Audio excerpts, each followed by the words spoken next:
Hulikam ng ang pangmamaltrato sa isang bata sa Taguig. Mangiiyak ka?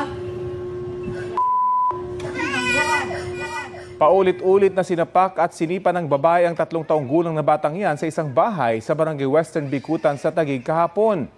Kahit humahagulgul na ang bata, hindi pa rin tumigil sa pananakit ang babae. Sa investigasyon ng pulisya, partner ng ina ng bata ang 28 anyos na nahulikam sa viral na pananakit. Napag-alamang lasing ang suspect na nakaaway ang kanyang partner. Bago umano, napagbunto na ng galit ang batang lalaki na nagtamo ng mga sugat sa katawan. Sinagip ng mga otoridad ang bata matapos i-report ang insidente ng kanyang tiyuhin.